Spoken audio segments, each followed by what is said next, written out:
चलो ठीक है यार, अब इधर ध्यान देना, ठीक है सब लोग इधर ध्यान देना, कोई इधर उधर नहीं देखेगा। अभी हम स्टार्ट क्या कर रहे हैं सर, मॉडर्न फिजिक्स स्टार्ट करें, ठीक है। तो सबसे पहले मैं 2 चीज़ तो बताऊँ मॉडर्न फिजिक्स के बारे में, कि जहाँ तक तुम्हें पता है या नहीं, सबसे इंपॉर्टेंट टॉपिक है ये 12th में। और सबसे अच्छी बात क्या है कि मैक्सिमम लोग इसको इग्नोर कर देते हैं, बहुत सारे जगहों पे पढ़ाया भी नहीं जाता है। लास्ट की बैच है तो लास्ट में सीट देते हैं, चलो मॉडर्न फिजिक्स तुझे कर लो। लेकिन एक बात ध्यान रखना, मॉडर्न फिजिक्स अगर और थर्मल फिजिक्स, ये 2 ऐसे टॉपिक है, अगर तुम करके जाओगे तो 180 में, अगर तुम मतलब मेडिकल एग्जाम की बात करोगे तो 180 में 40 मार्क्स तुम्हारा sure shot, 40 marks just modern physics and thermal physics है, अगर तुम ये 2 टॉपिक करते हो। इसके अलावा अगर तुम और कर लो अच्छे से, इलेक्ट्रोस्टैटिक्स कर लो, मैकेनिक्स 1 कर लो, मैग्नेटिज्म कर लो, ये सब कर लो तो और बढ़ ही जाएगा तुम्हारा। जेई के हिसाब से देखोगे तो मॉडर्न फिजिक्स तो मुझे लगता है सब वैसे तो है ही सबसे इंपॉर्टेंट। 2010 वगैरह में अगर तुम देखोगे तो 10-10 सवाल हैं सिर्फ मॉडर्न फिजिक्स से, समझ रहे हो। सो मिनिमम देखो तो इसमें पढ़ना क्या है, मैं तुम्हें बताता हूँ कैसे क्वेश्चन बनते हैं। और सबसे अच्छी बात क्या है, इसमें क्वेश्चन का लेवल बहुत आसान होता है। क्यों? क्योंकि देखो न्यूटनियन मैकेनिक्स कब स्टार्ट हुआ, 1642 में न्यूटन साहब आए थे, राइट। उस समय से लेकर अभी तक जितना एडवांसमेंट हो गया उसमें क्वेश्चन का लेवल उसी हिसाब से बनता है। मॉडर्न फिजिक्स स्टार्ट कब हुआ यार, आइंस्टाइन के टाइम से। कब से स्टार्ट हुआ है? तब आइंस्टाइन के टाइम से स्टार्ट होने से कितना हो गया होगा, बहुत ज्यादा इसमें टफ क्वेश्चन नहीं आता, समझ रहे हो ना। तो सिंपल क्वेश्चन आते हैं। तो देखो इसमें पढ़ना क्या क्या है। तो जो सबसे पहला टॉपिक है वो तो तुम्हारा इंट्रोडक्शन है, फोटॉन, रेडिएशन, प्रेशर, ये जो बेसिक बातें होती है तुमको पता भी होगा पहले से, राइट। तो इंट्रोडक्शन बोल सकते हैं, फोटॉन्स बोल सकते हैं इसको। हालांकि ये कोई चैप्टर है नहीं, किसी बुक में अलग से लिखा हुआ, बट मैंने ऐसे लिख दिया। जो उसके बाद नेक्स्ट टॉपिक हम पढ़ेंगे वो क्या होगा, फोटो इलेक्ट्रिक इफेक्ट। क्या होगा ये, बोलो, फोटो इलेक्ट्रिक इफेक्ट, पूरा लिखना तुम। इसके बाद जो नेक्स्ट टॉपिक हम पढ़ेंगे फोटो इलेक्ट्रिक इफेक्ट के बाद क्या पढ़ेंगे, एटॉमिक स्ट्रक्चर पढ़ेंगे, ठीक है। या सॉरी 1 मिनट, आप फोटो इलेक्ट्रिक इफेक्ट के बाद हम पढ़ेंगे मैटर वेव्स। क्या पढ़ेंगे, सब लोग बोलेगा मेरे साथ, क्या पढ़ेंगे यार, मैटर वेव्स। उसके बाद क्या पढ़ेंगे, उसके बाद हम पढ़ेंगे, चलो एटॉमिक स्ट्रक्चर पढ़ेंगे इसके बाद, ठीक है, एटॉमिक स्ट्रक्चर। इसके बाद नेक्स्ट टॉपिक तुम्हारा क्या होगा, एक्सरेज होगा, ठीक है, एक्सरेज। एक्सरेज कंप्लीट होने के बाद जो नेक्स्ट टॉपिक है इसमें दैट इज न्यूक्लियर फिजिक्स, और उसके बाद रेडियो एक्टिविटी। क्या पढ़ेंगे हम, रेडियो एक्टिविटी। बहुत सारे लोगों को लगता है न्यूक्लियर फिजिक्स रेडियो एक्टिविटी एक ही बात है, लेकिन अलग अलग है, ठीक है। एंड उसके बाद जो एक लास्ट टॉपिक है that is semiconductor. Semiconductor, PN junction, ये सब जो है ना सब कुछ नहीं आ जाता है। एक मिनट ध्यान से सुनना जरा। एक्सरेज तुम्हारे मतलब जो एमबीबीएस वाले एग्जाम होते हैं ना, जैसे कि बाकी हर एग्जाम में है, लेकिन जो थोड़े से एम्स वगैरह में भी है एमबीबीएस में, लेकिन शायद नीट वीट में नहीं है, समझ रहे हो ना। बाकी जितने भी चैप्टर है सब नीट में भी है, जेईई मेंस में भी है, और जे एडवांस में तो खैर सिर्फ सेमीकंडक्टर छोड़ के बाकी सब है, समझ रहे हो। और तुम्हें बताऊं मैं, तुम जितना मॉडर्न फिजिक्स पहले से जानते हो उससे फिजिक्स में और आसान पढ़ना पड़ता है। तुम केमिस्ट्री में मॉडर्न फिजिक्स पढ़ते हो, एटॉमिक स्ट्रक्चर पढ़ते हो वहां पे, है ना, थोड़ा सा अलग है यहाँ पे, एटॉमिक कोलिजन वगैरह एक्स्ट्रा आ जाता है इसमें तुमको नॉलेज चाहिए पीछे का। साथ में उसके बाद हम रेडियो एक्टिविटी वगैरह जब पढ़ते हो तुम, तो मैं तुम्हें बताओ केमिकल काइनेटिक्स पढ़ा है तुमने, फर्स्ट ऑर्डर रिएक्शन तो पढ़ा होगा, पूरा का पूरा रेडियो एक्टिविटी है फर्स्ट ऑर्डर रिएक्शन। इनफैक्ट यहाँ पे तो इजी पढ़ते हैं, हम ए से बी जाते हैं, वहां पे तो तुम ए 2A से 2B 3C ऐसे करते हो ना, तुम करते हो कि नहीं करते हो यार, कि नहीं करते हो, करते हो ना। तो अगर तुम्हें वो याद है, रिवाइज है, तो तुमको रेडियो एक्टिविटी यहाँ पढ़ने की जरूरत भी नहीं है, अगर देखा जाए तो। फिर भी हम पढ़ेंगे, टेंशन मत लो। तो फटाफट अब देखो इसमें क्वेश्चंस कहाँ से आते हैं। देखो मिनिमम मैं तुम्हें बताऊं तो फोटॉन्स और फोटो इलेक्ट्रिक इफेक्ट मिलाकर कम से कम 2 क्वेश्चन, 1 से 2 क्वेश्चन मिनिमम बनेगा। एक क्वेश्चन का सेट यहाँ मान लो, मिनिमम 1 to 2 क्वेश्चन, ठीक है। मैटर वेव्स 1 क्वेश्चन बनता ही है, मान लो इन दोनों को मिला के, तीनों को मिला के मैं बोलता हूँ चलो ये 1 से 2 क्वेश्चन होता है, ठीक है। इसके बाद atomic structure, sure short 1 question तो आएगा, कुछ भी हो जाए, कितना भी कम हो जाए तो, ठीक है। एक्सरेज मान लो तुम्हारे इसमें नहीं है तो। न्यूक्लियर फिजिक्स की अगर मैं बात करता हूँ, ठीक है, तो न्यूक्लियर फिजिक्स रेडियो एक्टिविटी मिला के कम से कम 2 क्वेश्चन, ठीक है। सेमीकंडक्टर श्योर शॉर्ट 2 क्वेश्चन, इसमें लॉजिक गेट भी आता है, ठीक है। अगर तुम पकड़ोगे तो कितने होते हैं, 7 क्वेश्चंस मिनिमम आने वाले हैं मॉडर्न फिजिक्स से। 7 क्वेश्चन का मतलब कितना हो गया, 28 मार्क्स, मतलब 30 मार्क्स का एक पैकेज है ये मॉडर्न फिजिक्स। और सबसे अच्छी बात क्या है, इस पूरे मॉडर्न फिजिक्स में पढ़ाने के लिए कुछ भी नहीं है। सही बताओ तो 2 ही फिजिक्स में ऐसे चैप्टर है जहां पे टीचर का रोल कम, स्टूडेंट का ज्यादा होता है। वो कौन सा है, एक है मॉडर्न फिजिक्स, दूसरा है थर्मल फिजिक्स। दोनों में से कोई भी ऐसा टॉपिक, दोनों ही ऐसे में पढ़ाना ही बहुत कम है यार, बहुत जल्दी खत्म हो जाता है। विद रिस्पेक्ट टू तुम मैकेनिक्स 6-6 महीने पढ़ते हो, राइट। और जब तुम मॉडर्न फिजिक्स वगैरह पढ़ने जाते हो जब मॉडर्न फिजिक्स वगैरह पढ़ने में 15 दिनों खत्म हो जाता है, थर्मोडायनामिक्स 15 दिनों खत्म हो जाता है। सो क्यों? क्योंकि इसमें प्रैक्टिस, सो अगर आप ध्यान रख लो भैया, practice is most important thing. अगर आप प्रैक्टिस नहीं करोगे इसमें तो तुम्हारा मॉडर्न फिजिक्स तुम्हारे सामने से गुजर जाएगा, वही 7-8 क्वेश्चन आएंगे एग्जाम में और तुम फिर से वैसे रह जाओगे, अरे यार एक भी सॉल्व नहीं, समझ रहे हो? इसलिए जितना प्रैक्टिस कर सकते हो उससे ज्यादा प्रैक्टिस करना, समझ रहे हो? जितना तुम कर सकते हो उससे, बोलो सब लोग, हाँ। तो थोड़ा पार्टिसिपेट करना क्लास में, अदरवाइज मजा नहीं आएगा पढ़ने में। तो लिखना है तो लिख लो। अब हम स्टार्ट करें फोटॉन से, साथ में लिख लेना एक साथ। रुको, सबसे पहले हम स्टार्ट करते हैं चैप्टर अपना फोटॉन्स, या इंट्रोडक्शन बोल दो पहली बात, समझ रहे हो? अब ये फोटॉन स्टार्ट करने से पहले थोड़ी सी बेसिक बात है मॉडर्न फिजिक्स के बारे में सब लोग ध्यान देगा। देखो मॉडर्न फिजिक्स स्टार्ट कैसे हुआ था? तो मॉडर्न फिजिक्स जब स्टार्ट हुआ ना तो एक लड़ाई से स्टार्ट हुआ था। किससे स्टार्ट हुआ था? एक लड़ाई हुई थी। लड़ाई किस बात की हुई थी? तो जो वही जो अपन लाइट में पढ़ते आते हैं, समझ रहे हो? कोई भी बुक उठा लो वहीं पे हिस्ट्री उससे स्टार्ट होता है। उसमें सब लोग लड़ाई कर रहे थे कि लाइट वेव है, पार्टिकल है, वेव है, पार्टिकल, वेव है, पार्टिकल है। कुछ लोग बोल रहे थे कि वेव है, कुछ लोग बोल रहे थे पार्टिकल है। सबसे पहले साइंटिस्ट कौन है इसमें, पता है आपको? हाँ, सबसे पहले आए भाई साहब न्यूटन, सबसे बड़े साइंटिस्ट, राइट। अब न्यूटन साहब ने क्या बोला? न्यूटन साहब ने अपनी एक थ्योरी दी जिसको नाम दिया गया corpuscular theory, Newton's corpuscular theory. उन्होंने बोला कि जो मतलब जो लाइट है, जो वेव है, इलेक्ट्रोमैग्नेटिक वेव की बात कर रहे हैं बेसिकली, जो वेव्स हैं वो कॉर्पस्क्यूल्स से मिलकर बने। किससे मिलकर बने हैं? कॉर्पस्क्यूल्स। मतलब कॉर्पस्क्यूल्स बोलते हैं पार्टिकल को, एक टाइप का पार्टिकल। उन्होंने बोला कि भैया पार्टिकल का बना हुआ है लाइट। किसका बना हुआ है? लाइट। तो फिर लाइट ट्रेवल कैसे करेगी? पार्टिकल है तो मीडियम चाहिए। तो उन्होंने बोला हाँ मीडियम जो। तो फिर लोगों ने पूछा कि अच्छा बताओ सन से लेकर अर्थ तक कैसे आती है? बीच में वैक्यूम ही तो होता है। तो उन्होंने बोला हाँ ये भी बात। बोला नहीं बीच में मीडियम होता है, जिसका नाम दिया उन्होंने ईथर। क्या नाम दे दिया? न्यूटन साहब ने बोला कि न्यूटन कॉर्पस्कुलर थ्योरी आया और उसने क्या बताया? बोलो लाइट क्या है? लाइट उन्होंने पार्टिकल प्रूव कर दिया। उन्होंने प्रूव कर दिया कि लाइट इज ए पार्टिकल। सब कुछ बहुत बढ़िया चल रहा था, तभी बीच में एक साइंटिस्ट आ गया। वो न्यूटन साहब के बराबर का इतना नहीं था। उसका नाम पता है आपको कौन? नहीं, हाइजेंस आ गए। एंड हाइजेंस भाई साहब ने बोला, क्या बोला? भैया आपने वेव ऑप्टिक्स पढ़ा है क्या थोड़ा बहुत? तो वेव ऑप्टिक्स में क्या रहता है? वेव ऑप्टिक्स में अगर आपने देखा हो तो वहां पे उनका वेव फ्रंट वगैरह कुछ पढ़ा होता, उनका थ्योरी आया था, राइट। और उन्होंने बता दिया कि लाइट जो है सर वेव है। लाइट क्या है? वेव है। अब ये इतने बड़े लेवल के साइंटिस्ट नहीं थे न्यूटन साहब, इसलिए लोगों ने थोड़ा सा होल्ड कर लिया। लोगों ने इतना माना नहीं कि चलो लाइट क्या है, वेव है या पार्टिकल। थोड़ा सोच लिया कि चलो मे भी न्यूटन साहब ने बोला है पार्टिकल है तो पार्टिकल होगा। इवन की बात को लोगों ने नकार दिया, इतना नहीं माने।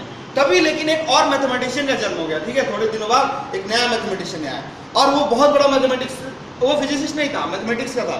लेकिन उसने क्या किया? उसने इससे पहले 4 मतलब जो इक्वेशन बहुत बड़े बड़े फिजिक्स के, आपके इलेक्ट्रोमैग्नेटिज्म आपके सर ने पढ़ाया होगा, उन सबको उन्होंने क्या किया? एक जगह पे करके 4 इक्वेशन दिए अपने नाम से और नाम दिया उसका मैक्सवेल्स इक्वेशन। क्या नाम दिया उन्होंने? Maxwell's equation. जब मैक्सवेल साहब ने बोला कि भैया लाइट जो है सो वेव है। लाइट क्या है? अब जब 2 इतने बड़े साइंटिस्ट बोलने लगे कि लाइट वेव है, वेव है, वेव है, तो लोगों को लगा कि शायद न्यूटन ने हमारे साथ धोखा किया है। और लोगों ने क्या मान लिया कि लाइट क्या है? वेव है। और सब कुछ बढ़िया चल रहा था, लोगों ने मान लिया क्या? वेव है। क्या है लाइट? लाइट क्या है? तभी एक और नए भले मानुस का जन्म हुआ और वो साइंटिस्ट, उसका नाम था मैक्स प्लैंक। क्या नाम था? मैक्स और प्लैंक आपने पढ़ा होगा थर्मल फिजिक्स में। और इन्होंने ब्लैक बॉडी रेडिएशन वाला जो आपका समझ रहे हो ना, PBR ब्लैक बॉडी रेडिएशन, समझना कुछ और नहीं है, समझ रहे हो? तो ब्लैक बॉडी रेडिएशन का जो थ्योरी दिया उन्होंने, उससे उन्होंने प्रूव करके कहा कि सर आपकी जो लाइट है वो पार्टिकल नेचर को ऐसे करती है। लोगों ने बोला ऐसे कैसे? अब तो झगड़े की बात हो गई।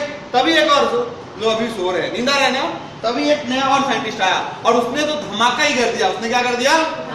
पता है कौन? आपके आइंस्टाइन भाई साहब। और उन्होंने क्या बोला आइंस्टाइन साहब ने? उन्होंने एक अपना फोटो इलेक्ट्रिक इफेक्ट दे दिया। फोटो इलेक्ट्रिक इफेक्ट प्रूव किया और उससे उन्होंने बताया कि लाइट वेव नहीं है, लाइट क्या है? लाइट पार्टिकल है। अब ऐसे अब इतने में क्या हुआ? सारे साइंटिस्ट के बीच में झगड़ा चालू हो गया। विश्व युद्ध चालू हो गया, वर्ल्ड वॉर, समझ रहे हो? चारों तरफ लोग तलवार लेके भाग रहे हैं, बहुत झगड़ा चल रहा था। तभी उसी बीच में अब इतना लड़ाई होगा तो उसके बीच में किसी को तो आना पड़ेगा जो अच्छा काम करे, जो कि समझाए सबको। तभी एक भले मानुस का जन्म हुआ। किसका जन्म हुआ पता है आपको? हाँ नहीं, तभी वो भले मानुस का नाम था, उनका नाम था डी ब्रॉगली। क्या नाम था उनका? डी ब्रॉगली साहब आए। कौन है? डी ब्रॉगली साहब। उन्होंने बोला देखो लड़ो मत, दोनों है। क्या उन्होंने बोल दिया? लड़ो मत, दोनों ही। उन्होंने बताया कि डी ब्रॉगली ने बताया कि लाइट के पास डुअल कैरेक्टर है। क्या है? अब डुअल नेचर जो है लाइट के पास, मतलब क्या लाइट वेव ही है और पार्टिकल भी है। लोग है ना अब सेटिस्फाई तो नहीं हो रहे थे कोई कि लाइट, अब उन्होंने बताया तो फिर कैसे मान लें। कुछ लोग बोले ऐसे कैसे बोल सकते हो आप, हमारा तो फोटो इलेक्ट्रिक इफेक्ट बोल रहा है कि लाइट पार्टिकल है, आप प्रूव करो कि वेव है वहां पे। तो उन्होंने बोला बात तो तुम्हारी भी सही है, ठीक है। उसके बाद जब मान लो आगे की थ्योरी थी कि मान लो मैं एक्सप्लेन करें या फिर जो मैक्सवेल वगैरह है उन्होंने बताया कि लाइट वेव है, हाइजेंस प्रिंसिपल से वेव है। तो बोला यार बात तो तुम्हारी भी सही है, ठीक है। अब इस तरह से हुआ तो उन्होंने बोला कि ठीक है काम करो, जहां पे जिससे समझ में आता है वहां पे वो मान लो, समझ में आया। और आज तक किसी को पता नहीं कि लाइट वेव है या पार्टिकल है, सब लोग सिर्फ यही मानते हैं कि लाइट जो है डुअल कैरेक्टर है। मैं आपको ना अपना जब टॉपिक खत्म होने लगा तो मैं एक बहुत बढ़िया वीडियो दिखाऊंगा, MIT ने पब्लिश किया था एक 3-4 साल पहले, MIT मीडिया लैब से पब्लिश हुआ है, बहुत ही बढ़िया, यूट्यूब पे तुम सर्च भी कर सकते हो डॉक्टर क्वांटम नाम से। और उसमें समझ में आया फाइनली किसी को नहीं पता चला कि लाइट वेव है या पार्टिकल है। अब मैंने जो इतना सारा इतिहास बताया, इतना सारा हिस्ट्री बताया, इसका काम क्या था। एग्जाम में क्वेश्चन क्या आते हैं, डायरेक्ट आते हैं कि भैया मैक्सवेल थ्योरी ने क्या बताया, लाइट वेव है पार्टिकल, ऐसे क्वेश्चन आते हैं। मैचिंग करने के लिए लास्ट ईयर जेईई में 4 मार्क्स से क्वेश्चन आया। उन्होंने एक कॉलम बनाया इस साइड, न्यूटन थ्योरी मतलब Maxwell theory, Franck Hertz experiment और दिस दैट दे दिया अलग अलग, और इधर दे दिया पार्टिकल वेव दिस दैट, और मैच करो। 4 नंबर के लिए क्वेश्चन आया था, तो इसलिए ये लिखना जरूरी है। लिखना है ना सब, फटाफट लिखो बुलेट की रफ्तार से, ठीक है। चलो ध्यान दो, अभी देखो हमने जो बात करी उसमें क्या पता चला, लाइट वेव है या पार्टिकल है, क्या है, डुअल नेचर। और ये किसने बताया, डी ब्रॉगली साहब ने बताया कि देखो लाइट की जो है डुअल कैरेक्टर है, उसके पास वो कभी लाइट जो है वेव जैसा बिहेव कर सकता है, कभी पार्टिकल जैसा बिहेव कर सकता है, डिपेंडिंग अपॉन द सिचुएशन। सब लोग ध्यान देगा, सब लोग पार्टिसिपेट करेगा। चलो ध्यान दो, अब हम जो स्टार्ट कर रहे हैं सर, अब ये तो एक कहानी थी, जो पीछे कहानी पूरा कहानी है एक्चुअली, समझ में आ रहा है ना तुमको। बुक में अगर देखोगे 10-10 पेज बड़ी हुई इसके ऊपर, मैं लिखा नहीं रहा कुछ भी है, 5 लाइन में समझ लेना, एग्जाम में यही क्वेश्चन आता है डायरेक्ट, ठीक है। चलो अब इसके बाद उन्होंने आया फोटोन के बारे में बात की, नया टर्म का खोज किया जिसका नाम था फोटोन। क्या नाम था भैया, क्या नाम था, फोटोन था। क्या नाम था उसका, फोटोन। अभी फोटोन क्या होता है, चलो फोटोन क्या होता है सर, फोटोन मतलब हुआ एक टाइप का, क्या हुआ फोटोन। अब ये नया टर्म आया ना फोटोन तुम्हारे लिए, क्या फोटोन प्रोटॉन है, नहीं है ना। फोटोन और प्रोटॉन दोनों अलग अलग बातें हैं, समझ रहे हैं आप, आपको तो पता है बहुत सारा। ये फाइबर रिपीटर बैच में होता है, जनरली 11th के चूजे वगैरह होते हैं उनको फोटोन और प्रोटॉन दोनों से एक ही समझ में आता है। तो अभी देखो जरा फोटोन के बारे में बात करें तो फोटोन है क्या बेसिकली। तो उन्होंने बताया कि फोटोन, जैसे तुमको ना एक माइंड में फिगर बनाना है आज के बाद, फोटोन मतलब क्या, एनर्जी। फोटोन मतलब क्या, एनर्जी। अब एनर्जी है तो एनर्जी कैसे, हाँ लाइट के फॉर्म में वो ठीक है, लेकिन जब भी क्वेश्चन सॉल्व करने की बात आएगी ना बहुत सारा, तो ध्यान रखना उसको एक एरो जैसा मान लो। क्या है वो, एक एरो है, समझ रहे हो, बहुत सारा एरो मिला दो और ये सब मिलके एक एनर्जी का बंडल है। क्या है बेसिकली, एनर्जी का एक बंडल है। बुक में भी यही डेफिनेशन लिखी रहती है, bundle of energy, packet of energy, this of energy, that of energy, Maggi of energy, whatever, समझ रहे हो। अच्छा तो तुमको नहीं बोला क्या भाई, तो इस तरह से लोग बोलते हैं फोटोन के बारे में, समझ में आया। अब उन्होंने फोटोन है तो कुछ प्रॉपर्टीज होती है जो कि हम ज्यादा डिटेल में लिखेंगे नहीं, बुक में एक बड़ा सा पेज बड़ा हुआ है, फिर भी ध्यान रखना। फोटोन के बारे में बोला कि भैया फोटोन क्या है, तो वो इलेक्ट्रोमैग्नेटिक वेव की स्पीड से चलता है। इलेक्ट्रोमैग्नेटिक वेव का स्पीड म्हणजे क्या है, मतलब क्या, लाइट की स्पीड कितनी होती है भैया, 3×10⁸ मीटर पर सेकेंड, मतलब 3 लाख किलोमीटर पर सेकेंड, राइट। तो भैया मतलब ये हो गई तुम्हारी लाइट की speed, this is the speed of photon. तो फोटोन भी सेम स्पीड से चलता है जितने से लाइट चलती है, पहला तो इसका प्रॉपर्टी होता है। दूसरा क्या बोलते हैं इसके बारे में, तो बोलते हैं सर अब ये फोटोन है तो इसकी मास क्या होगी, समझ रहे हो, इसकी मास क्या होगी। अब जैसे न्यूटोनियन मैकेनिक्स पढ़ते हो तुम, तो वहां पर हर ब्लॉक का एक मास होता है कि नहीं होता है भाई, एक मास, हर ब्लॉक का अपना कुछ मास होता है।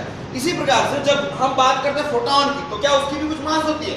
तो बोले यार फोटोन है तो मास तो होगा ही होगा, अब कुछ ना कुछ तो होना चाहिए। अगर पार्टिकल, क्योंकि आपने तो बोला सर ये वेव है, अगर वेव से देखे तो कुछ मास नहीं है, अगर पार्टिकल है तो कुछ मास है, फिर कैसे किया जाए। उन्होंने बोला कि यार बात तो आपकी सही है, लेकिन जब उन्होंने कैलकुलेशन करी तो बहुत सारी एम्बिग्यूटी सामने आई। तो उन्होंने बोला कि सर इसका रेस्ट मास जो है ना वो 0 एज्यूम कर लेते हैं। क्या मानते हैं, there is a difference in rest mass and moving मास।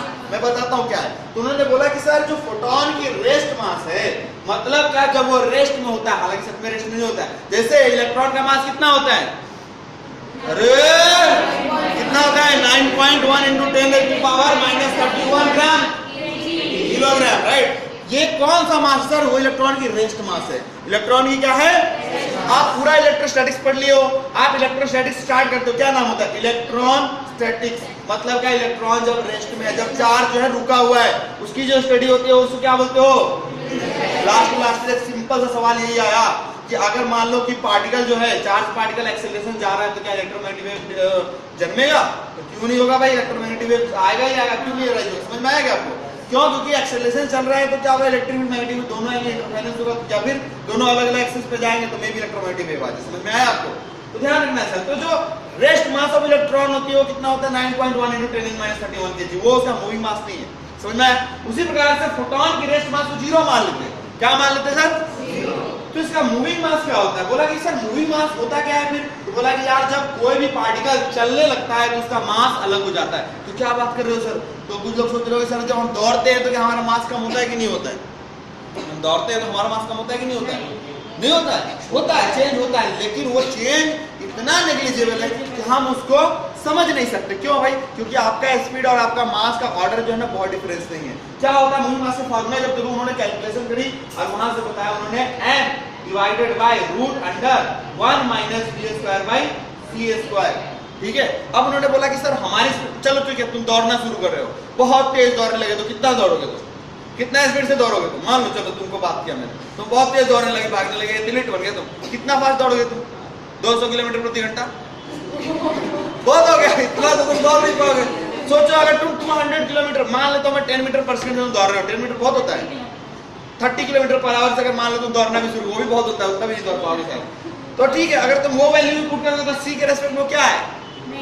बच्चा है ना, तो 1 माइनस बच्चा 1, उसका रूट 1, m/1 वह m, राइट? मतलब जो मूविंग मास है वो m के बराबर आ जाता है। किसके लिए? जब हम नॉर्मल स्पीड में बात करते हैं तो। लेकिन जो इलेक्ट्रॉन वगैरह होते हैं भाई, जो आपकी ये जो फोटॉन्स आप बोल रहे हो सर वो लाइट की स्पीड में चल रहा है, फोटॉन्स तो आपकी लाइट की स्पीड में चल रही है, तो देखो v के जगह पे c डाल दो तो ये क्या हो जाएगा? 1 हो जाएगा, तो ये नीचे में 0 आ जाएगा। और आप बोल रहे हो rest mass of photon is already this m is rest mass. So अगर आप देखोगे तो ये 0/0 का इनडिटरमिनेट फॉर्म आ जाएगा। समझ रहे हो? This is called indeterminate form. Mathematics में बहुत डिटेल में बहुत आपने पढ़ाया जाता है, आपकी क्लास में वगैरह पढ़ाएंगे जो भी, ठीक है। देखो बेसिकली क्या होता है, बहुत पढ़ाते हैं इनडिटरमिनेट फॉर्म। तो बेसिकली यहाँ 0/0 फॉर्म निकालोगे, उसका लिमिट सॉल्व करोगे, उसका वैल्यू आ जाएगा 0। मतलब क्या समझ में आया कि फोटोन की, इसलिए रेस्ट मास को, रेस्ट मास ऑफ फोटोन को क्या मान लेते हैं? सब 0 मान लेते हैं। अगर फोटोन की स्पीड c से डिफर होगी तो आप इस फार्मूला को यूज करके निकाल सकते हो। समझ में आया क्या आपको? हाँ सुनिए ना, मैं जितना बोल रहा हूं उतना ध्यान दीजिए। सर ये m जो है ना दिस रेस्ट मास है, इसके नीचे जो 1/, तो v की जो स्पीड होगी c के रेस्पेक्ट में, वहां से आप निकाल लोगे जो भी आएगा। तो सुनो एक मिनट ध्यान से, ये सर हमने बात किया मास के बारे में। थर्ड जो पॉइंट होती है इसके बारे में जो ध्यान रखना है आपको, वो ये याद रखना है कि सर जो फोटॉन्स होते हैं, समझ रहे हो ना, हाँ उस फोटोन के पास कुछ ना कुछ एनर्जी होती है। समझ रहे हो? हर फोटोन की अपनी कुछ ना कुछ क्या होती है सर? एनर्जी होती है, और उसका अपना लीनियर मोमेंटम होता है। ध्यान रखना, मैं एंगुलर की बात नहीं कर रहा, वो दूसरी बातें हैं और आपके समझ में आएगी नहीं, आगे पढ़ोगे क्वांटम मैकेनिक्स समझ में आएगा सर। ठीक है, क्या बोला सर उसने? उन्होंने बोला कि सर जो फोटॉन्स होते हैं उनकी अपनी एक एनर्जी होती है और उनका अपना एक मोमेंटम होता है, फिक्स मोमेंटम होता है। ये आपको ना थोड़ा ध्यान रखना है, ठीक है सर? तो बोला कि मोमेंटम क्या होता है सर? तो उन्होंने बोला कि सर इसका मोमेंटम होता है p = h/λ। अब उन्होंने नया टर्म आ गया h, ये h क्या है? प्लैंक्स कांस्टेंट है। कितनी है भाई? तो उन्होंने h की वैल्यू बताई 6.62 × 10⁻³ जूल सेकंड होता है शायद, अगर मैं गलत नहीं हूं तो जूल सेकंड ही होता है। ठीक है, ये होती है h की यूनिट। h को क्या बोलते हैं? Planck's constant. ठीक है सर, ये लैम्डा क्या है? वेवलेंथ। लैम्डा क्या है? वेवलेंथ है। बहुत बढ़िया। अब इस तरह से ये होगी इसकी एनर्जी की भी बात उन्होंने बताया कि सर हर फोटोन के पास अपना एक एनर्जी होता है उसका, और वो कितना होता है? तो उन्होंने बताया कि ये जो आपने h/λ वाला डाला है ना, उसमें ही क्या करो, स्पीड से मल्टीप्लाई कर दो उसको, तो ये हो जाता है hc/λ। और अगर आप चाहो तो इसको c/λ को न्यू लिख देते हैं, h न्यू भी बोल सकते हैं। This is the frequency. New क्या है वहां पे? फ्रीक्वेंसी। ये एनर्जी की बात हो गई। This was the third property you can say. Fourth property, fifth property कोई इतना बड़ा चीज नहीं है और टाइम पास है, जरा ध्यान रख लो। क्या बोला उन्होंने कि जैसे कोई फोटोन है सर, क्या है? फोटोन। अब मान लो कोई बॉडी है, किसी ने फोटोन एनर्जी, किसी ने p, मान लो ये बल्ब है हमारा p, और ये बल्ब में क्या किया? p वाट इसका पावर है। इसने क्या करेगी? एनर्जी अपना ये मतलब इमिट करेगा और वो एनर्जी बाहर जाके किसी इस पे गिरेगा।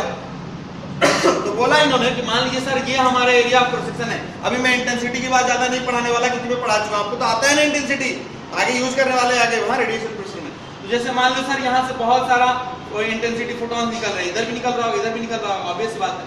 हमारा तो इंटरेस्ट सिर्फ और सिर्फ जो है यहाँ पे जो गिर रहा है उसके ऊपर है, ठीक है सर, ठीक है। तो इन्होंने ये क्या फोर्स प्रॉपर्टी बोलता है कि सर ये कोई बल्ब है जिसकी वाट मान लीजिए P है, ठीक है सर, तो उसका इंटेंसिटी क्या होगा, पहले ये बताओ, इंटेंसिटी होता क्या है, what is intensity, energy per unit area per unit time, पता है कि नहीं पता है, बोलो जरा इंटेंसिटी क्या होता है, सब लोग बोलेगा, energy falling per unit area per unit time, energy per unit time को क्या बोल सकते हो आप, power. So may I write this intensity equal to power per unit area, अरे सही बात है। तो क्या मैं बोल सकता हूँ अगर मुझे P1 का पावर है उसका तो इंटेंसिटी क्या होगा, तो सर P बाई ए होगा, कुछ नहीं, सही बात है, बहुत बढ़िया। अब क्या उन्होंने बोला कि सर अगर कोई फोटॉन है उसकी कुछ इंटेंसिटी आई दी हुई है, अगर मुझे एनर्जी बढ़ाना है तो क्या बढ़ाना पड़ेगा, इंटेंसिटी बढ़ाना पड़ेगा, हाँ वही बात है, इंटेंसिटी बढ़ाना पड़ेगा, सही बात है। ये एक बात होता है इन्होंने बोला फोटॉन्स के बारे में। ऐसा नहीं होगा कि अगर आप नंबर ऑफ फोटॉन्स बढ़ा दोगे तो क्या उससे एनर्जी बढ़ेगा, नहीं, उससे नेट एनर्जी बढ़ेगा, समझ रहे हो, लेकिन एक पॉइंट पे जो इंटेंसिटी फॉलिंग है वो नहीं बढ़ेगा। ये थोड़ा कॉन्सेप्ट समझना है, समझ रहे हो। इंटेंसिटी को आप एक एरो मान लो, सॉरी फोटॉन को एक एरो मान लो। अगर मान लो कि मुझे क्या करना है, ऐसा मानता हूं मैं, एज्यूम करता हूं, जैसे मान लो एक पेड़ है, ये क्या है मान लेता हूं मैं, एक पेड़ है मान लो, ठीक है, पेड़ जैसा दिख रहा है ना।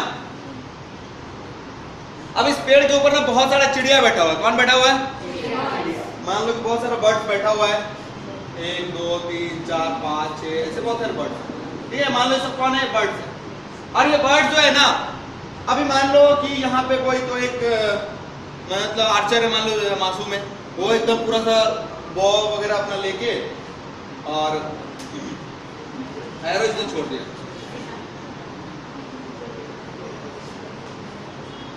तीर धनुष अपना लिया और इसने छोड़ा है, ऐसे जाके इसने एक चिड़िया को हिट किया, ठीक है, एक एरो से इसने एक चिड़िया को हिट किया, तो अगर 100 एरो मारेगा तो कितने चिड़िया को हिट करेगा, एक ही को, क्योंकि बाकी से तो उड़ जाएगी, नहीं उड़ेगा क्या 100, देखो क्या बाय द वे, ठीक है ठीक है, ओके ठीक है, मान लेते कि चिड़िया नहीं उड़ रही है, ठीक है, चिड़िया मान लो स्टैच्यू वगैरह है कुछ तो भी, तो उसने एक से एक को हिट किया, मानते हैं हम ऐसा एज्यूम करते हैं कि एक एरो से उसने क्या किया, एक ही को हिट किया, तो ऐसे ऐसे 100 डिफरेंट, और मानते हैं ऐसा कि उसका निशाना भी ठीक है, हाँ ये भी इंपॉर्टेंट है, तो उसने 100 में कितना कर पाएगा, 100 कर पाएगा ना भाई।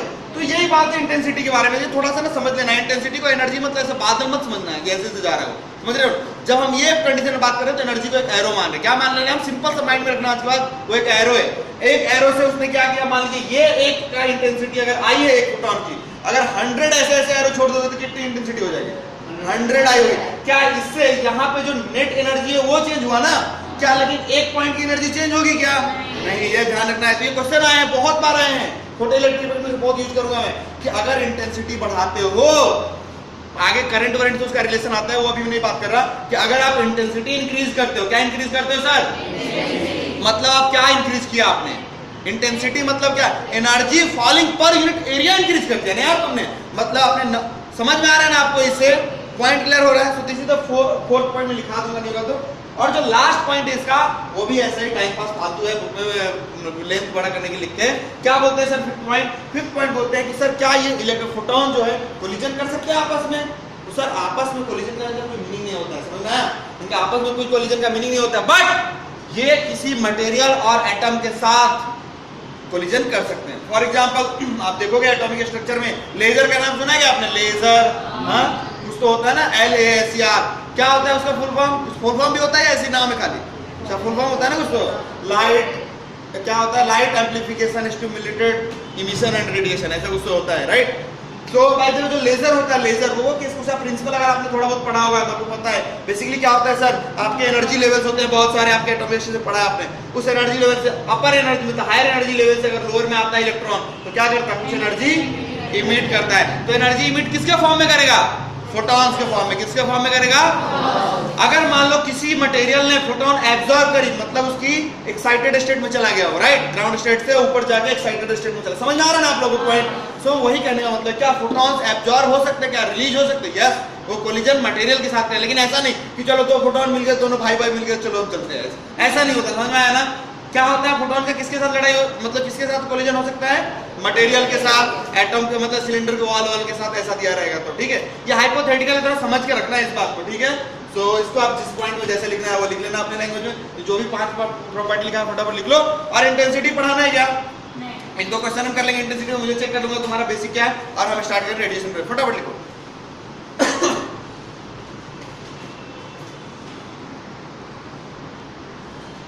ठीक है, लिखे हुआ है यहाँ तक सबका हो गया, मिटा दूं?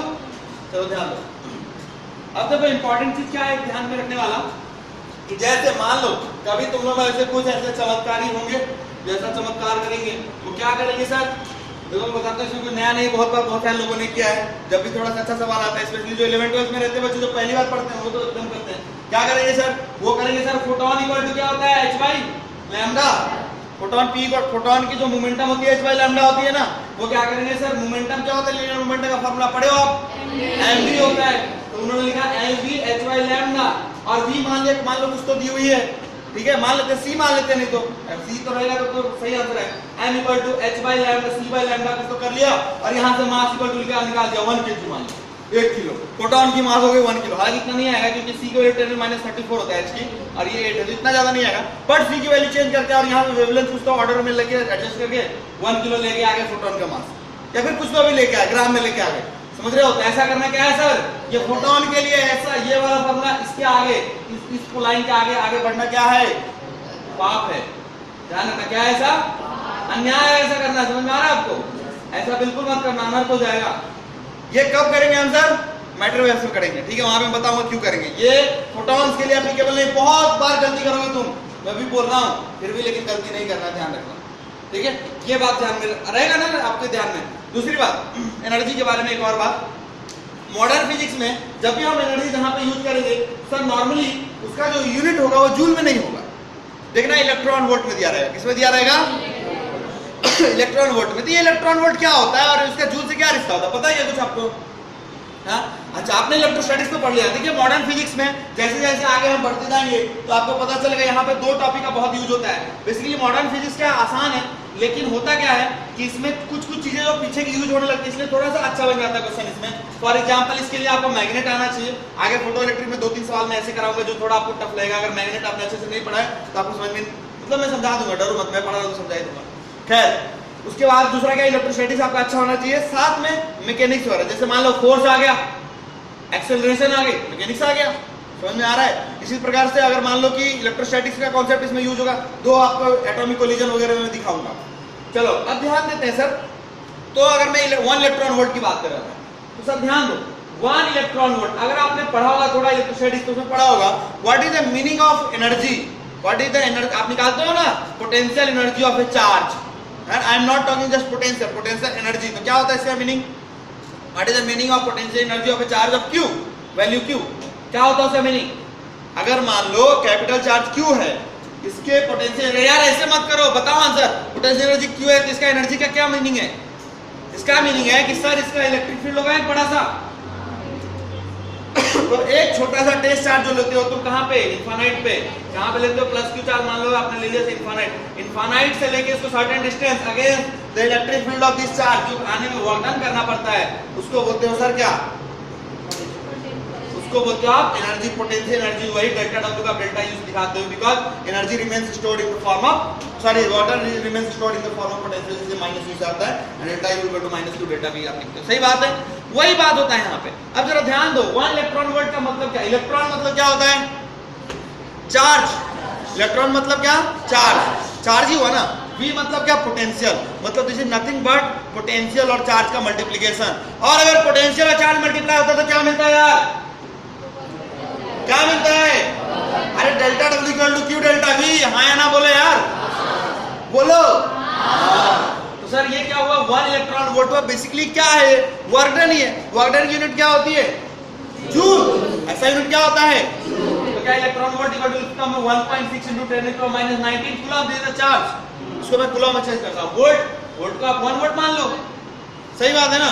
So this is nothing but इतना क्या हो जाएगा? जूल हो जाएगा। क्या समझ में आया आपको? क्या बड़ा टफ चीज मैंने बोल दिया? क्या आप कन्वर्ट कर सकते हो इलेक्ट्रॉन वोल्ट से जूल में? कुछ लोग बोलेंगे नहीं, कसम खा के आया कुछ हो जाए, बोलूंगा नहीं। क्या कसम खा के हो गया तुम? हाँ तो बोलो ना, क्या कर सकते हो इलेक्ट्रॉन वोल्ट को जूल में कन्वर्ट? क्या जूल से इलेक्ट्रॉन वोल्ट में जा सकते हो तुम? क्या ये बहुत टफ है याद रखना? बहुत बढ़िया। तो ये दो चीजें थी बहुत आसान जो कि आपको याद भी हो गई। चलिए अब इसके आगे जो पढ़ने वाली पॉइंट है वो क्या है? तो सर मैं थोड़ी सी बात आपसे इंटेंसिटी के बारे में कर लेता हूँ। किसके बारे में कर रहा हूँ बात? इंटेंसिटी के बारे में। और मुझे उम्मीद है कि आपको इंटेंसिटी तो आता है। क्या मैं ऐसा उम्मीद कर सकता हूँ? बिल्कुल नहीं कर सकता।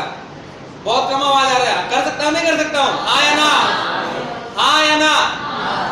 कुछ लोग अभी भी ऐसे हाँ कर लो अपनी मर्जी। अरे कर सकते हैं यार, इंटेंसिटी तो पढ़ा आपने। चलो थोड़ी सी बातें करते हैं, फिर भी इंटेंसिटी बारे में चेक कर लेता हूँ मैं। जरा मुझे बताएगा सब लोग। चलो एक सवाल लेता हूँ मैं। एक बल्ब है जिसकी पावर P है या एनर्जी E है मान लेते हैं सर, ठीक है? एनर्जी पर टाइम दिया हुआ है इसका। और मैं मान लेता हूँ एक तुम्हारा आंख है, मान लो ये हमारा भुजा, इसका मान लो कि आंख यहाँ पे, ठीक है? ये यहाँ से R1 डिस्टेंस पे बैठा हुआ है, ठीक है? अभी मान लो एक और है वो प्रीतम देवी, दो चश्मा डबल बैटरी यहाँ पे आ गया हो, इसका उसका यहाँ पे मान लो। अब चश्मा है, इसका चश्मा भी है। तो अब हमसे पूछा, ये R2 डिस्टेंस है, हमसे पूछा इंटेंसिटी कहाँ पे ज्यादा कहाँ पे कम होगी? मान लेता हूँ सर मैं R1 पे I1 है और R2 सोना नहीं है, पांडे नहीं तो भगा नहीं हो क्लास में, ध्यान रखना। ये I1 है और I2 है, बताओ जल्दी से I1 बड़ा I2 बड़ा? I1 बड़ा I2 बड़ा, या दोनों बराबर? क्या दोनों बराबर? अरे यार अभी तो तुम बोल रहे थे सर वो नंबर्स निकले तो सेम नंबर यहाँ भी, क्या सही बात है गलत बात है? अच्छा मतलब सर एक चीज समझ में आया, एनर्जी तो सर दोनों पे इक्वल होगा, ये तो बात मानते हो तुम, राइट? इंटेंसिटी होता है क्या sir? Energy per unit area per unit time. तो अगर मैं I1 निकालने जाऊं सर तो आप लिखोगे E अपॉन 4 पाई R1 का स्क्वायर। क्या सही बात है गलत बोल रहा हूं? और अगर आप I2 लिखोगे तो क्या लिखोगे? E अपॉन 4 पाई R2 का स्क्वायर। किसकी रेडियस बड़ा है? कौन ज्यादा है? R2। तो इसका मतलब क्या हो जाएगा? ये I2 छोटा आ जाएगा तो कौन बड़ा आ जाएगा? मतलब I1 is greater than I2। क्या समझदार हो तुम लोग? क्या तुम्हें आ भी गए? चलो एक और सवाल करते हैं, छोटा सा बच्चा टाइप एकदम, और इस बार कोई गलत नहीं बताना फिर से। हाँ चलो नेक्स्ट एग्जांपल ऐसा लिख लो।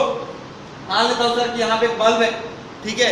इंटेंसिटी बेसिकली ये फॉलिंग यहाँ से हो रहा है, मान लो इसका कुछ तो भी अपने को पावर दिया हुआ है P मान लेते हैं, सुनो बातें नहीं, ठीक है सर? यहाँ पे इंटेंसिटी है इसकी I, और यहाँ पे अपना है कोई तो भी मटेरियल है, कोई तो भी क्रॉस सेक्शनल एरिया जिसका एरिया है यहाँ पे A।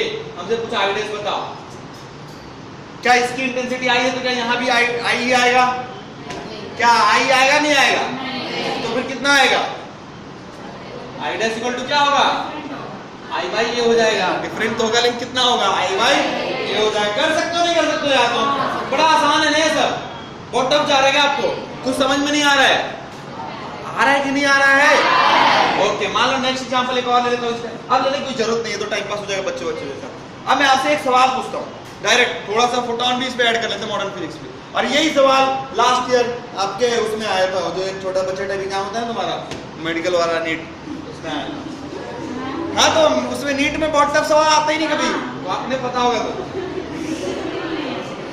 अब अरे फिजिक्स क्या टफ पूछेंगे वो, ठीक है ना? थोड़ा सा पढ़ना होता है दिमाग लगा के, ठीक है? इधर देखो अब क्या सवाल मैं पूछूं आपसे। नहीं ये नहीं पूछता, पहले इससे पहले एक और पूछता हूँ, छोटा वाला। पहले क्या बोल रहा है सर कि सर मान लीजिए कि यहाँ पे ना एक कोई जगह है जहाँ पे बहुत बारिश हो रही है, मतलब क्या इंटेंसिटी फोटॉन्स गिर रहे हैं, फोटॉन्स गिर रहा है मतलब क्या बारिश हो रही है? अरे हो रही है नहीं हो रही यार? अब मैं जिसको देख लेना नहीं बोलता हूँ, बाहर निकलूंगा सीधे से, खाली मैं बोलूँ तुम क्यों नहीं? ये मान लो कि सर इसका एरिया A दिया हुआ है, जितने पे बारिश हो रही है उसका एरिया कितना दिया हुआ है? कितना दिया हुआ है? पांडे जी क्या आपको बोलना नहीं क्या? एरिया कितना दिया हुआ उसका? A दिया हुआ है। सर मान लीजिए इसकी इंटेंसिटी कितनी है? I है। इंटेंसिटी कितनी है? इंटेंसिटी कितनी है? मान लिया सर कि टाइम T टाइम तक, T नॉट टाइम तक, T बोला तो थोड़ा जनरल हो जाता है, T नॉट टाइम तक वो एनर्जी की बारिश हो रही थी। कितने देर तक हो रही थी बारिश? और ये बारिश किसकी है? एनर्जी की है, किसकी है? फोटॉन्स की है। सही बात है, T नॉट टाइम तक। मान लो सर इसका वेवलेंथ भी दिया हुआ है लैम्डा, वेवलेंथ कितना दिया हुआ है? लैम्डा दिया हुआ है। मान लेते सर इस पे तो हमसे पूछा कि सर बताइए कि कितने नंबर ऑफ फोटॉन्स गिरे। लो ये क्या सवाल हुआ? कुछ लोग सोच रहे हैं कि सवाल है, क्या ये सवाल है? हो सकता है नहीं हो सकता? तो बताइए तो नंबर फोटो आप बनाएंगे इस क्वेश्चन को 2 मिनट में बुलेट की रफ्तार से आंसर दे दो, फट उसके बाद लिखना उसको। सब लोग सॉल्व करो। चलिए सर ध्यान दीजिए सर, इसमें आप क्या नंबर ऑफ फोटॉन्स निकालने हैं, तो कौन सी बड़ी बात है? जब भी इस तरह के सवाल है ना तो आज के बाद ध्यान रखो। हालांकि ये याद रहता लोगों को फॉर्मूला के जैसा, लेकिन मुझे भी याद नहीं तो तुम्हें कैसे याद रहेगा? मान लो ठीक है, चलो याद रखो तो अच्छी बात है। कैसे निकालना है सर इसको, कैसे सॉल्व करना है? मैं बोलूं सर इंटेंसिटी दिया हुआ है, इंटेंसिटी दी हुई मतलब क्या दी हुई है? पावर दिया हुआ है, एनर्जी दी हुई है यार, दिया है कि नहीं दिया? मैंने बोला कि अगर मान लेता हूं मैं सर n फोटॉन गिर रहे हैं, कितने फोटॉन्स गिर रहे हैं? से मैं n दिया नहीं है, मैं मान रहा हूं कि n फोटॉन्स गिरे, ठीक है? तो मैं बोलूं अगर n फोटॉन गिरता है, उसकी वेवलेंथ अगर लैम्डा हो तो एनर्जी कितनी होती है? एक फोटॉन की एनर्जी कितनी होती है? कितनी होती है यार? n/, लैम्डा होता है कि नहीं होता है? h/, lambda. तो अगर n फोटॉन गिरे तो कितनी एनर्जी हो गई? एनर्जी इक्वल टू लिख सकता हूं क्या? n/h lambda. अरे एक का है h/, लैम्डा, तो एक बैल का कीमत 5 रुपए, तो 10 बैल की कीमत 50 रुपए। ये नहीं पता क्या तुम्हें? पता है ना? तो n/h लैम्डा हो गया एनर्जी। अब ये एनर्जी अपने को पता चल गया तो क्या इंटेंसिटी निकाल सकते हो?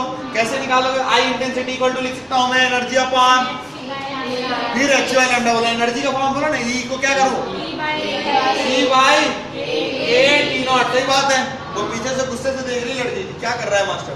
अभी देखो E/A/T0 कर सकता हूं ना मैं। अब तुम्हें पता है E इक्वल टू क्या है? NHC लैम्डा, तो लिख दिया मैंने NHC/A लैम्डा T0। सही बात है। तो क्या यहाँ से n इक्वल टू लिख सकते हो? तुम क्या लिख सकते हो जल्दी बताओ? I/A lambda T0 upon NHC। बोलो NC, n तो निकालना ही था। क्या ये निकल गया नंबर ऑफ फोटॉन? क्या बहुत टफ सवाल पूछ लिया गया आपसे? आपसे तो हुआ नहीं होगा ये? हो गया क्या? चलो एक और सवाल इसी टाइप का बता दो, थोड़ा बच्चा टाइप। क्या समझ में आया हो आपको? क्या ऐसा सवाल फिर से दूंगा तो कर लोगे? अरे हाँ ना बोलो सब लोग। तो सब लोग बोलो ना, लास्ट में तुम चिल्ला के बोलते हो, उससे अच्छा है कि साथ में थोड़ा थोड़ा बोलते रहो। सर कोऑपरेशन करने का हमारा कभी से आदत नहीं है। अभी ध्यान दीजिए, अब मैं क्या बोल रहा हूँ कि सर अगर मान लीजिए ये हमारा एरिया है, मान लीजिए जहाँ पे एरिया ए दी हुई है। अब इस बार फोटोन ना सीधे सीधे ना गिर रहे हैं। वो कैसे गिर रहे हैं सर? मान लीजिए ऐसे रोटेटेड है, मान लो ऐसे गिरा। मान लेता सर ये एंगल दिया हुआ, कितना थीटा एंगल, सब कुछ सेम। ए एरिया है, मान लीजिए लैम्डा इसकी वेवलेंथ है, नंबर ऑफ फोटॉन निकालना है, एनर्जी ई है, सब आई वगैरह सब दिया हुआ है, एन निकालना। क्या निकाल सकते हो? क्या करना पड़ेगा? सिंपल ध्यान रखना सर, सब कुछ सेम रहेगा इस क्वेश्चन में भी, कुछ भी चेंज नहीं आने वाला है। जहां पे आपने एरिया लिया है ना, खाली उस एरिया का जो आपका ये है कंपोनेंट लेना पड़ेगा। क्योंकि हमेशा ध्यान रखना है सर, जब भी हम एनर्जी निकालते हैं, इंटेंसिटी निकालते हैं, तो एरिया परपेंडिकुलर वाला लेते हैं, समझ रहे हो? तो हमेशा ये वाला जो एरिया है ना लेकर आप इसका कंपोनेंट लोगे और ये हो जाएगा आपका प्रोसेशनल एरिया। क्या मेरी बात समझ में आ रही है आपको?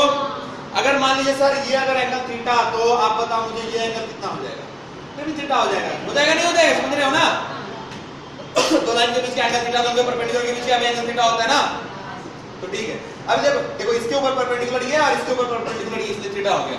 सही बात है। तो ये अगर आपका ए था, अगर एरिया के यहाँ पे वेक्टर मानना है, ध्यान रखना यहाँ पे एरिया क्या है? वेक्टर है। तो ए है तो उसका कंपोनेंट इस डायरेक्शन में क्या हो जाएगा? ए cos थीटा हो जाएगा। सेम क्वेश्चन रहेगा, आंसर खाली थोड़ा सा एक जगह पे आ जाएगा आपका क्या? I A cos theta HC क्या था? Lambda T0 by HC। सब कुछ सेट है। क्या समझ में आया आपको? क्या बहुत टफ सवाल था? अगला सवाल कर लिए? चलो दो सवाल और देता हूं मैं छोटे छोटे, और उसके बाद आपको मुझे आंसर बता दे रहा हूं उसका जल्दी से, 2 मिनट में फटाफट। कुछ नहीं करेंगे, सेम क्वेश्चन लेंगे, थोड़ा वेरिएशन एरिया का ले लेते हैं। मान लीजिए सर नेक्स्ट एग्जांपल बोल के लिख लो कि अगर मान लो कि फोटोन गिर रहे हैं और यहाँ पे ना मैं ऐसा एरिया लेता हूँ, डिस्क लेता हूँ। क्या लेता हूँ सर? डिस्क लेता हूँ, जिसकी रेडियस r ले लेता हूँ, और यहाँ पे सब कुछ सेम वही फोटोन गिर रहे हैं यहाँ से। आपको बताना है कि नंबर ऑफ फोटॉन्स वाली बताना है। क्या बताना है? नंबर ऑफ फोटॉन्स कितने गिरेंगे, और सब कुछ सेम है। इसी तरह से एक और एग्जांपल ले लो। कुछ सवाल का मीनिंग नहीं है यार, इसे बच्चा टाइप सवाल है, खाली एरिया एरिया कर रहा है। और मान लो यहाँ पे एक सिलेंडर है ऐसा, जिसकी लेंथ L दी हुई है, रेडियस R दिया हुआ है, वो भी I लैम्डा T0 सब दिया हुआ है। क्या निकाल सकते हो दोनों क्वेश्चन भी? थोड़ा जल्दी से, मैं सबकी नोटबुक चेक करने वाला हूँ, सबका आंसर आना चाहिए इसका। n निकालना है।